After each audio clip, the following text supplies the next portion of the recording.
Día 157. La historia del hombre leopardo, por Jack London.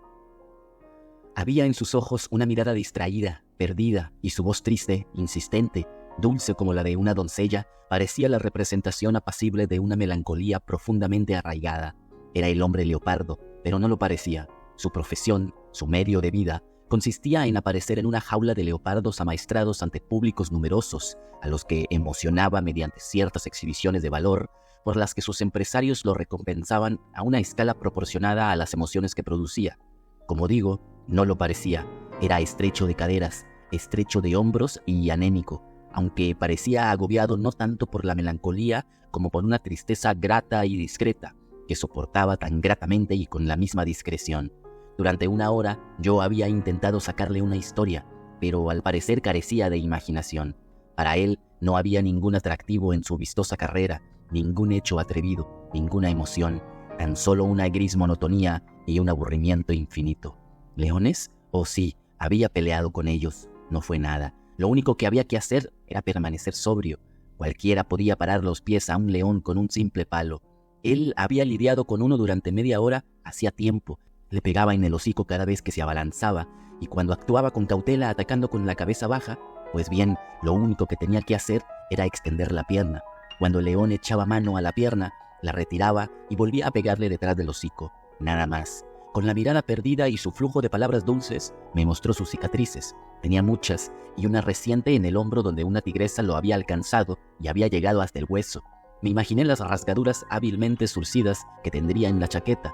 Su brazo derecho, desde el codo hasta la muñeca, parecía que lo hubieran pasado por una trilladora, de los estragos producidos por garras y dientes. Pero no era nada, decía. Las viejas heridas solo lo molestaban un poco cuando llegaba el tiempo lluvioso. De pronto, su rostro se iluminó al recordar algo, pues deseaba tanto contarme una historia como yo oírla. Supongo que habrá oído hablar del domador de leones a quien otro hombre detestaba, ¿verdad?, me preguntó. Hizo una pausa y miró pensativamente a un león enfermo en la jaula de enfrente. Tiene dolor de muelas, explicó. Pues bien, para el público, la mayor atracción era que el domador de leones metiera la cabeza en la boca de un león.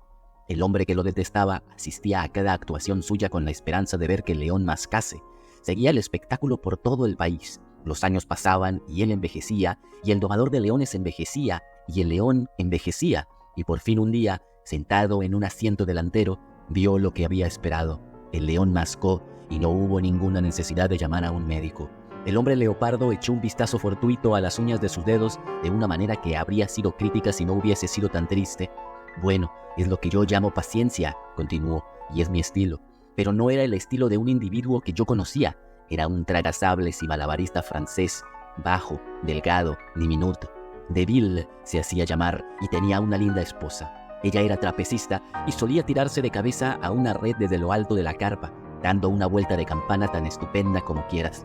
Deville tenía un genio vivo, tan vivo como su mano, y su mano era tan viva como la zarpa de un tigre. Un día, porque el maestro de ceremonias lo llamó comer ranas, o algo parecido y quizás un poco peor, lo empujó contra el fondo de pino blando que usaba en su número de lanzamiento de cuchillo, tan rápido que el maestro de ceremonias no tuvo tiempo para pensar, y allí, delante del público, Deville siguió lanzando sus cuchillos, clavándolos en la madera todo alrededor del maestro de ceremonias, tan cerca que atravesaron su ropa y la mayor parte de ellos penetraron en la piel.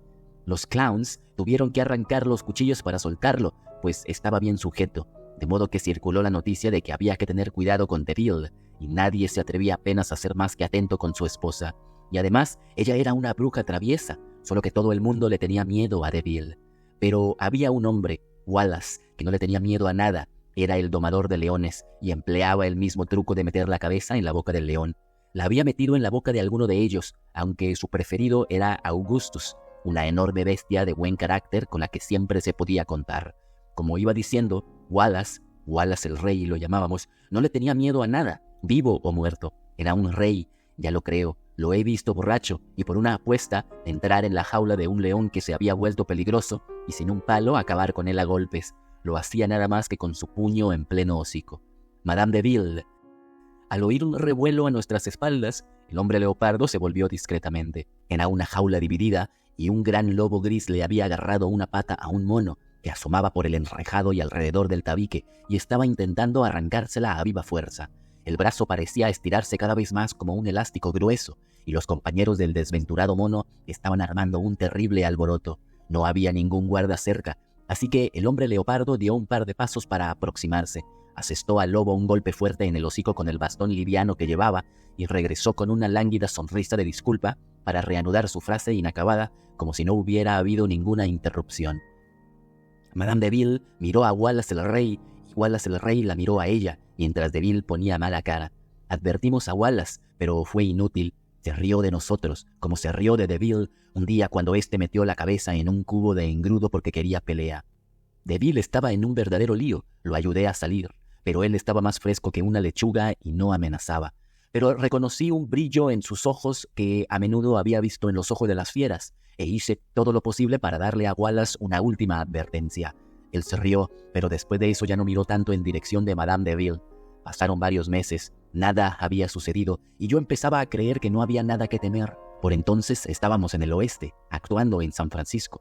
Durante la función vespertina, cuando la gran carpa estaba llena de mujeres y niños, estaba yo buscando a Red Denny, el jefe del equipo de montaje, que se había llevado mi navaja. Al pasar por delante de una de las tiendas donde se vestían los artistas, miré a través de un agujero en la lona para comprobar si podía localizarlo. No estaba allí, pero justo delante de mí vi a Wallace el Rey, en mallas, esperando su turno para salir a la pista con su jaula de leones amaestrados. Estaba observando muy divertido una pelea entre una pareja de trapecistas. Las demás personas de la tienda observaban lo mismo, a excepción de Deville, que, me di cuenta, miraba fijamente a Wallace con manifiesto odio.